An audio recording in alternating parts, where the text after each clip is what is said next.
Yep, here we go! Magandang araw sa inyong lahat and let us all welcome week number 3.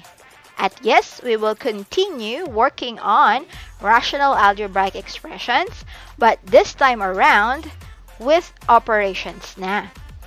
So, ano ba tong 4 fundamental operations? Yan yung addition, subtraction, multiplication, at division.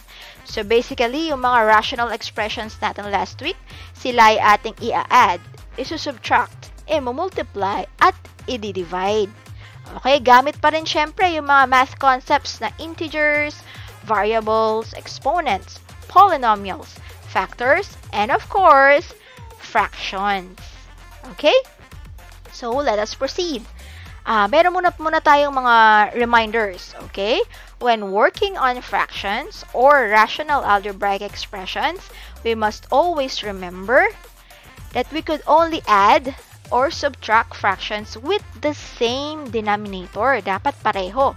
At always reduce our answer to the lowest term. So, yun ang ating palatandaan na final na yung answer natin kapag siya ay naka-reduce na sa lowest term. So, let's take an example. We have 5 over b plus b minus 3 over b. Okay, so kung mapapansin natin, pareho ang kanilang denominator. So, ibig sabihin, pwede na agad tayo mag-proceed dun sa addition kasi plus yung plus sign yung nasa gitna nila. Okay? So, wag kayo mangangamba pag nakakita kayo ng ganyang given. So, para lamang siya yung ginagawa natin. Ayan, 1/4 plus 2/4 equals 3/4. Diba? Pareho ang denominator, so we could proceed to addition. Ang naiba lamang is, ayun, meron tayong mga letters kasi yun yung variables natin. Okay? So, it's the same. Okay? So, ayan. Kung pareho ang ating denominator na, pwede na natin siyang ipagsama into one fraction.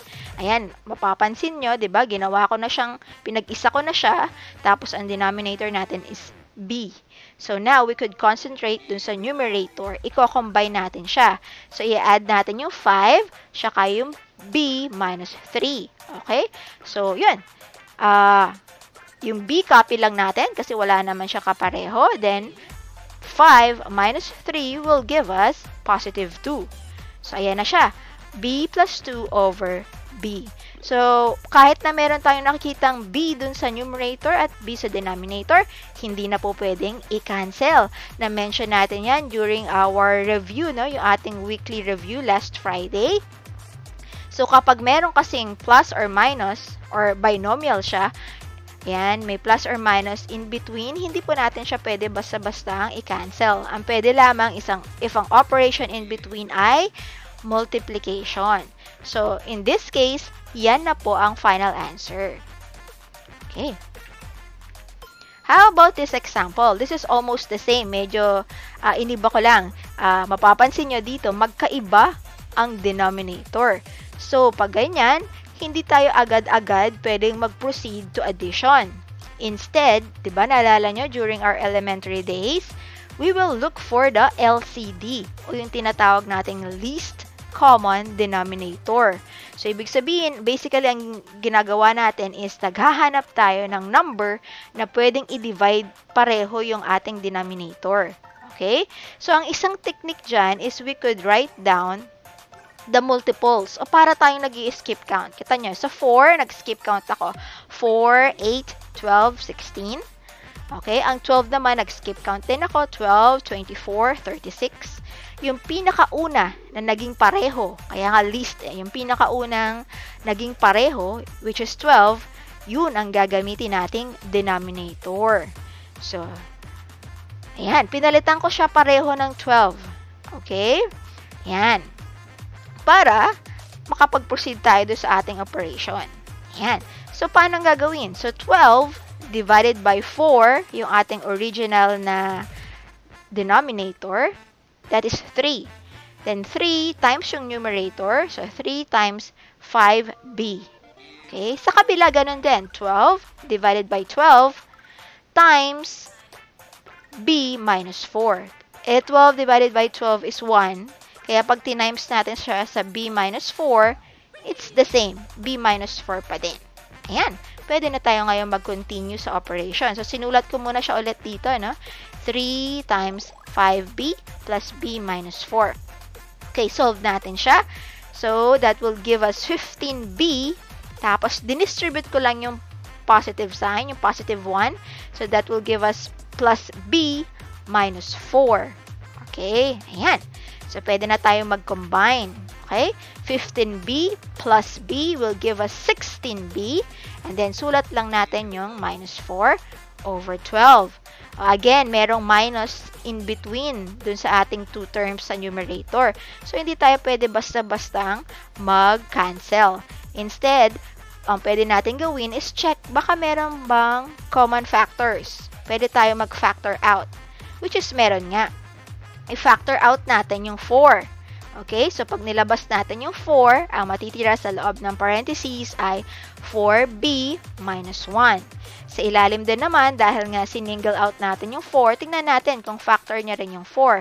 Which is yes, kasi 4 times 3 is equals to 12.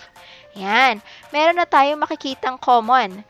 Yung 4 ay common sa numerator and denominator, kaya pwede na natin siyang i-cancel. Okay? Yan. Dahil pwede na natin siya i-cancel, ang may iwan na lamang ay 4b minus 1 divided by or over 3. Yan na po. Yan na ang ating magiging final answer in its lowest term or simplest form. Yan. Let us continue. How about this one? 2n over n squared minus 9 minus 1 over n plus 3. Kailangan pa rin natin ng LCD dito. Pero, tingnan muna natin. Di ba yung n squared minus 9? Yan ay difference of two squares. Di ba? Perfect square siya pareho. Di ba? Special cases yung ganito. Ang mangyayari, kunin natin yung sum and difference of the square roots. So, ang square root ng n squared ay n. At ang square root naman ng 9 ay 3. Tapos, yan, sum and difference lamang. Kaya ang sagot natin is n plus 3 times n minus 3. So, pareho sila, no? Yung n squared minus 9 is the same as n plus 3 times n minus 3. Ayan. So, yun ang gagamitin natin. Yun ang gagamitin nating bagong denominator. So, yung n squared minus 9, nire-write natin as n plus 3, n minus 3. Yung kabila naman, okay, yun din ang gagawin nating denominator. Kasi kailangan natin siyang gawing magkapareho. Okay? So, katulad ng ginawa natin kanina, divide. N plus 3, quantity n plus 3, quantity n minus 3, divided by n squared minus 9. Dahil pareho sila, 1 ang sagot doon. 1 times 2n is 2n. Okay? Sa kabila naman, sa kabilang fraction, so quantity n plus 3, and quantity n minus 3 divided by n plus 3. Makakancel yung n plus 3. Ang may iwan na lang ay n minus 3 times 1. Kaya natin nakuha yung n minus 3 sa kanyang numerator. So, ayan. Dahil pareho na ang ating denominator, pwede na natin siyang pag-isahin into one fraction. Iko-combine na lang natin ngayon yung numerator. So, we have 2n minus the quantity n minus 3. Okay. So, dahil quantity n minus 3 siya, i-distribute natin yung negative or yung minus. Diba? So, magiging 2n minus n plus 3. Bakit naging plus 3? Kasi diba, negative times negative 3, magiging positive 3 na siya. From here, pwede na tayo mag-proceed sa pag-combine. So, 2n minus n will give us n. Okay? Pero teka, mayroon tayong i-review. Quick review. Yan. Kapag tayo ay nag-add at meron tayong same variable, ayan, pareho yung variable, pareho yung exponent nila, ayan, tapos plus and minus yung operation, ayan, kokopyahin lang natin yung mismong variable, and then yung operation i-apply natin dun sa numerical coefficient. Kaya yan, no, 2n plus n is equals to 3n. Pag ganyan naman, pareho yung variable, magkaiba ang exponent, tapos plus and minus ang operation, hindi na natin siya pwedeng i-combine. Okay? Pero, pag tayo naman ay nagmo-multiply, ayan, 2n times n, pareho yung ating variable, pareho yung base, di ba? Okay, so yung numerical coefficient, times lang natin. So, 2 times 1 is 2. Tapos, yung ating exponent, dahil nga nagmo-multiply tayo, i-add natin. Diba? Napag-aralan natin yan sa laws of exponent.